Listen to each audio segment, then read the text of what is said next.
Bueno, estamos acá en Maizar 2011, Luciano Míguez, un hombre clave en lo que fue la política agropecuaria de los últimos años.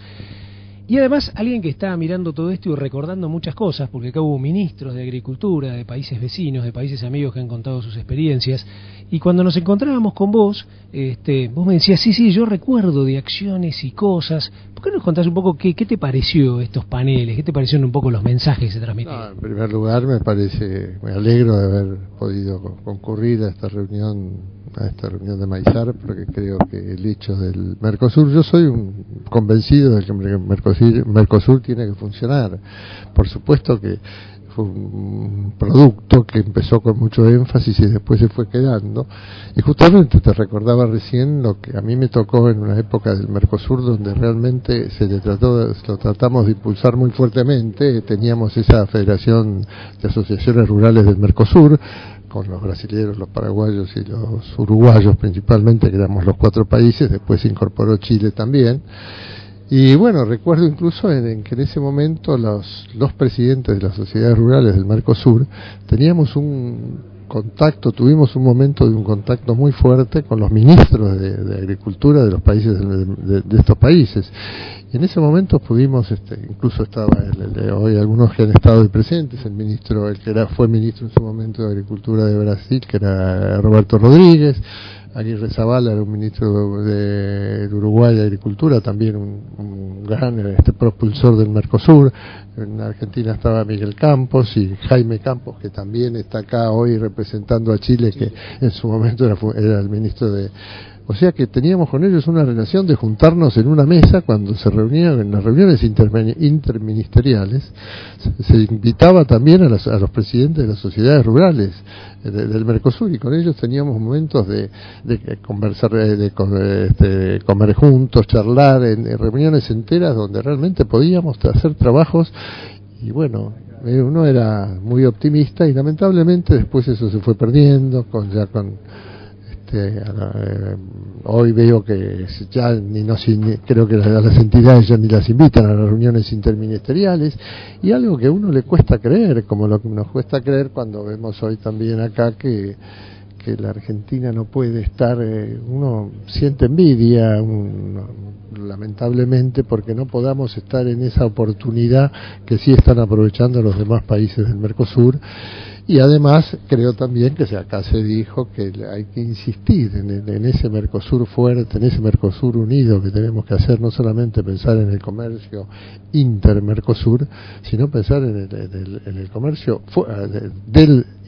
con los 4 países del Mercosur juntos, peleando por el comercio mundial, por esta oportunidad que tenemos, que realmente creo que la Argentina es un país que increíblemente se ha quedado aislado de esa posibilidad que sí han aprovechado nuestros países vecinos.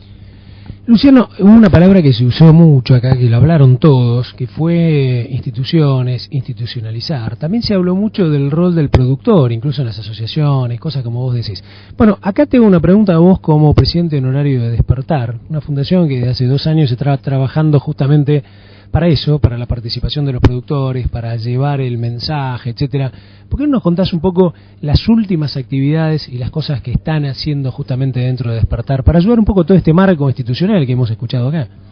Bueno, vos conocés Despertar, es un orgullo tenerte a vos como director de esa entidad que creo que surgió de una percepción que tuvimos con algunos productores agropecuarios en cuanto a que un espacio que quedaba vacío, que había dejado vacío el campo con respecto a su participación en la política nacional. Creo que a mí, cuando se me invitó a participar de esta entidad, de esta organización, de esta fundación, me pareció, primero tenía algunas dudas, pues acababa de salir de la dirigencia, pero cuando vi la gente que le integraba y cuando vi cuál era el motivo que existía, me integré con entusiasmo, y bueno, creo que en estos 2 años, si bien siempre el principio es difícil, siempre organizarse es difícil, siempre, sobre todo con una entidad que hasta que no demostras una cierta ya objetivos logrados, la gente todavía duda un poco, ¿no? Pero me parece que el hecho de que hayamos podido salir al interior, de que hayamos podido los directores de despertar, incluso con políticos o dirigentes, para encontrar o tratar de motivar a la gente en esa participación política, en esa actuación cívica que el campo necesita tener, me parece que en estos primeros 2 años hemos logrado ya recibir respuestas favorables, estar pensando ya para esos, sobre todo jóvenes y del interior que quieren empezar a participar en política, ver de qué manera los podemos apoyar, estimular, facilitar sus conversaciones o sus charlas con gente ya sea de la política o de la dirigencia, conseguirles becas, intervención en congresos, posibilidad de cursos de liderazgo, de contactos, como decía recién, con políticos y dirigentes. Me parece que eso es un objetivo que viene encaminado, viene, como se decía recién, subiendo en un tren que es en una cuesta difícil, pero seguramente que en poco tiempo, creo que como estamos viendo ya cómo la presencia de Despertar está logrando un interés en la gente del interior, que es lo que nos interesa realmente, a esos chicos que están en la política, que tienen vocación política, que sobre todo cuando la experiencia nuestra es al revés, llegamos a veces a la dirigencia por motivos que incluso nos lleva el hecho de que hemos participado como productores, pero que a lo mejor cuánto mejor sería haber podido una especie de capacitación en todo lo que hace a esa necesidad de estar presentes, de actuar en la política, sobre todo en el Poder Legislativo. Lo veíamos cuando recorríamos los pasillos durante la 125 en el Parlamento, tanto en el Senado como en diputados, que los legisladores incluso se interesaban en conocer de la política del sector, de la realidad del sector, y muchas veces te dabas cuenta que realmente no la conocían. Entonces, creo que eso fue uno de los temas que me parece que me llevó también a insertarme en esta entidad, porque me parece que la experiencia que uno tiene, de alguna manera, hay que tratar de transmitírselo a la gente joven. Creo que también se dijo, como dijo Roberto Rodríguez, se llegaba a una edad en la que tenemos que a lo mejor dejar el espacio a los más jóvenes, pero sí poder transmitirles nuestra experiencia y bueno, y en eso estamos. Nosotros hablamos de liderazgos, hablamos de despertar, hablamos de aquellos que han trabajado o trabajan mucho por los demás, por tratar de incluir al hombre, y vos me mirás con cara de curiosidad por dónde va a venir la pregunta, y quería que vos le hicieras una semblanza de alguien que no se nos fue, porque está dentro de nosotros, que es Roberto Vidal.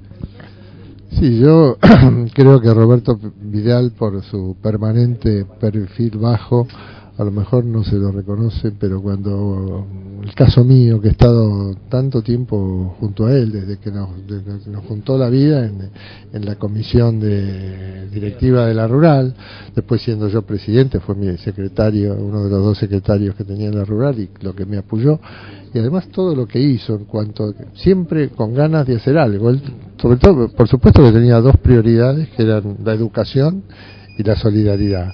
La solidaridad lo demostró con su creación de Solidagro y con toda la obsesión que él tenía en cuanto a que todos teníamos que de alguna manera participar o intervenir en apoyo de los que más lo necesitan.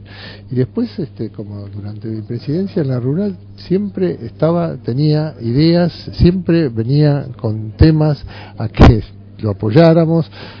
recuerdo, bueno, toda la participación importantísima que tuvo en la creación del foro de la cadena agroindustrial, donde hacíamos reuniones todas las semanas. La educación, decía recién que era una de sus prioridades. En el CEIA fue el que reacomodó, recuperó el CEIA, el récord máximo de gente, un curso que estaba muy caído. Se ocupó también de nuestro colegio de Realicó, del Colegio de Educación de la Rural, el ICEA, que es el Instituto Superior de Enseñanza Agropecuaria, de cursos cortos. Creó la Comisión de Mujeres Productoras. Bueno, y después despertar, este grupo de despertar. Yo creo que cuando me llamó, lo decía hoy, para que fuera su presidente, que le dije que no aceptaba como presidente. Después al día siguiente me llamó, bueno, pero te nombré presidente honorario. y bueno, y él logró juntarnos a todos, pero siempre con intento de hacer algo. Y bueno, creo que participó en la corporación de criadores de Aberdeen Angus. O sea que siempre, a pesar de todo lo que fue como médico, que un excelso cirujano, académico en medicina, o sea, pero volcó su pasión en el fondo del campo, y todo lo que realmente haberlo tenido para mí en estos últimos 15 años, a él al lado, apoyándome y aprendiendo de su entusiasmo y de su interés por todo lo que sea en este caso la participación política del campo en la política nacional. Repite, vale la redundancia, me parece que para mí fue enormemente positivo, y por eso, bueno, realmente lo voy a extrañar. Agradezco mucho a Luciano Míguez. Lo convoqué para que nos contara un poco qué había visto él, justamente para hacer este puente con su propia experiencia como dirigente. Nos va a pasar un poco por despertar, para que todos de alguna manera también estemos un poco despiertos de estas cosas y nos sumemos. Y esto último que es, llamémosle así, el mensaje hacia alguien que sigue estando entre nosotros, que empuja, que tenía 80 años y que seguía remando con 81 años y con todas las ganas. Muchísimas gracias, Luciano. No, gracias a vos.